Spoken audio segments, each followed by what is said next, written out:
back with more of Randy's One Bowl Meals. This time a crispy salmon with black bean soba noodles. What? Oh my goodness. Yeah, we're taking that big bowl and we're packing it full of all kinds of different flavors this time. Amazing. Well, the salmon, it looks so beautiful, but I love salmon. I love salmon in almost any recipe, but doing it like this is really nice. Yeah, I think people overthink salmon a little bit too much, and this is wild. So really, when you're dealing with wild salmon, you really don't want to overcook it because it doesn't have nearly the fat inside it. Right. So one trick on not overcooking it is just doing it on the stove. Don't put it in the oven, because I find when you put things in the oven, sometimes forget about them. You sort of forget, and you go on about your business, and then things get dry. Things get a little dry. Right, it's not that great anymore. A little dark, maybe. Yeah, we don't want to do that. So what we're going to do is, it's really simple. It's just a touch of olive oil and butter and crispy skin side down. Just move it around, make sure the fat gets underneath there. Yeah. One little shake, and now don't touch it. That was it. Leave it alone. Okay, one little shake like that, and now don't touch it anymore, really right? Don't That's touch it. Seriously, we're going to leave that for like 6 minutes. What we're going to do is we're going to allow the heat to come up through the salmon, and as it does that, the skin's going to get super, super crispy, because that's really where all the omega-3s are and all the good stuff. So if you're not eating your skin, that's a problem. You gotta start eating your skin. That's right. It's very good for you. And look at the color of that salmon as well. Like that is a bright color. You can tell it's wild. I went and saw my my monger Johnny. If you don't know your fishmonger, you should get to know him. And then tell him what you're doing and what you're gonna do, and he will never give you a bad piece of fish once he likes you. Oh, okay. So maybe bribe him. That's the key. Like bottles of wine at Christmas. Yes. That kind of stuff, right? Johnny and then you're good to go. It. Johnny gets taken care of. So.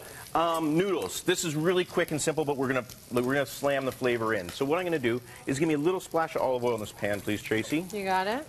And a little bit of butter again, because that's just gonna be good. We need a little bit of fat in there. More? Yeah, a little bit more. Now we're talking. So when we start seeing things foam up like that, that's a good look. So here's where the big flavors come in. We've got a little bit of ginger. Diced. Okay, it's a lot. That's a lot. That's a lot. A little bit of garlic. That's a lot too. That's a lot. We want flavor, so it's all good. This is Flavor Town. This is the mayor of Flavor Town right here. So this is, give that a smell. You know what that is, Tracy? It is fermented black beans, right? Right. Yes. There you go. He told me that before the segment. But it is such a strong, strong smell. But what would you describe that as? I don't even know. It's salty, but it's got its own unique flavor. Tart, sort of, but it's got some depth to it. Yeah, it's almost like the best chewing tobacco you ever had if you're into that kind of thing. Sure. Yeah, a very expensive bottle of wine, but it's dirt cheap. That's right. A little smoky even. It's good. So you can get this at any international food aisle, and it's like $7 for a giant jar. And honestly, just a little bit like that is really going to take this dish to the next level, and it'll leave your guests kind of thinking like, what is that? I'm not quite sure what that one is. Yeah. So now we're starting to get some color in there, so we need to act quickly. So we got a head of broccoli here, and I really just want to do this. And this is something you can do at home really, really quickly. Just keep your fingers tucked if you want to keep them. Maybe do an inventory at the beginning and an inventory at the end. So it's not going in the dish. So you're not cutting them into little florets. You basically want them to be cut down. Yeah, shaved down. Right? And then because we're cutting it so thin, it's going to cook really, really quickly.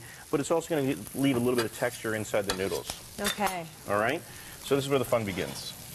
Now what are we going to do? A little bit more salt, a little bit more pepper. We did hide some chilies in there as well. Yep. We basically give this a toss. Get it all coated. Right? Get some action moving on there.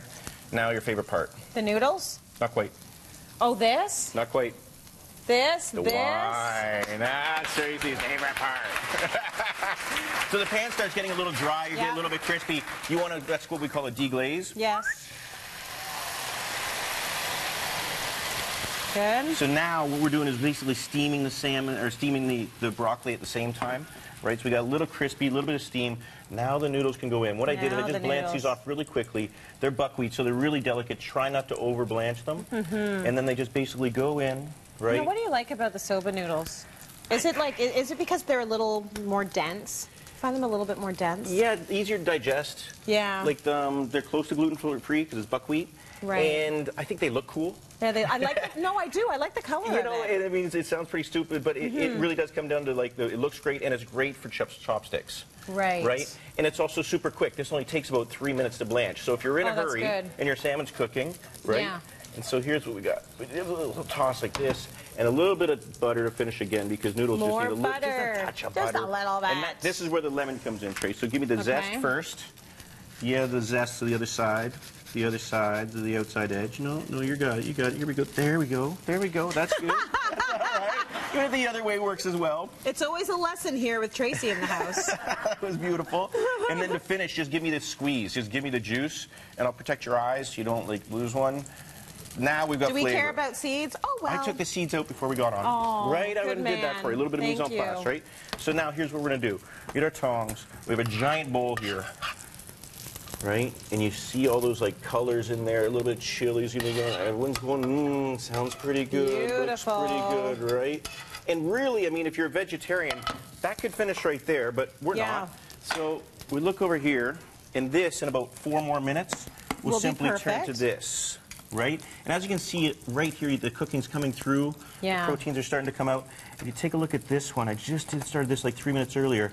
It's basically cooked right through. There's a little bit of rareness on the top, but that's what I'm after. And as that sits on your noodles, what is going on? Oh, that's beautiful. Right? What a meal. That is good. Finish. Okay, so what is that? Is that seaweed? A little bit of nori, more flavor, more salt, and then a little bit of arugula. Like that. Good stuff. What do you think of Randy's recipe?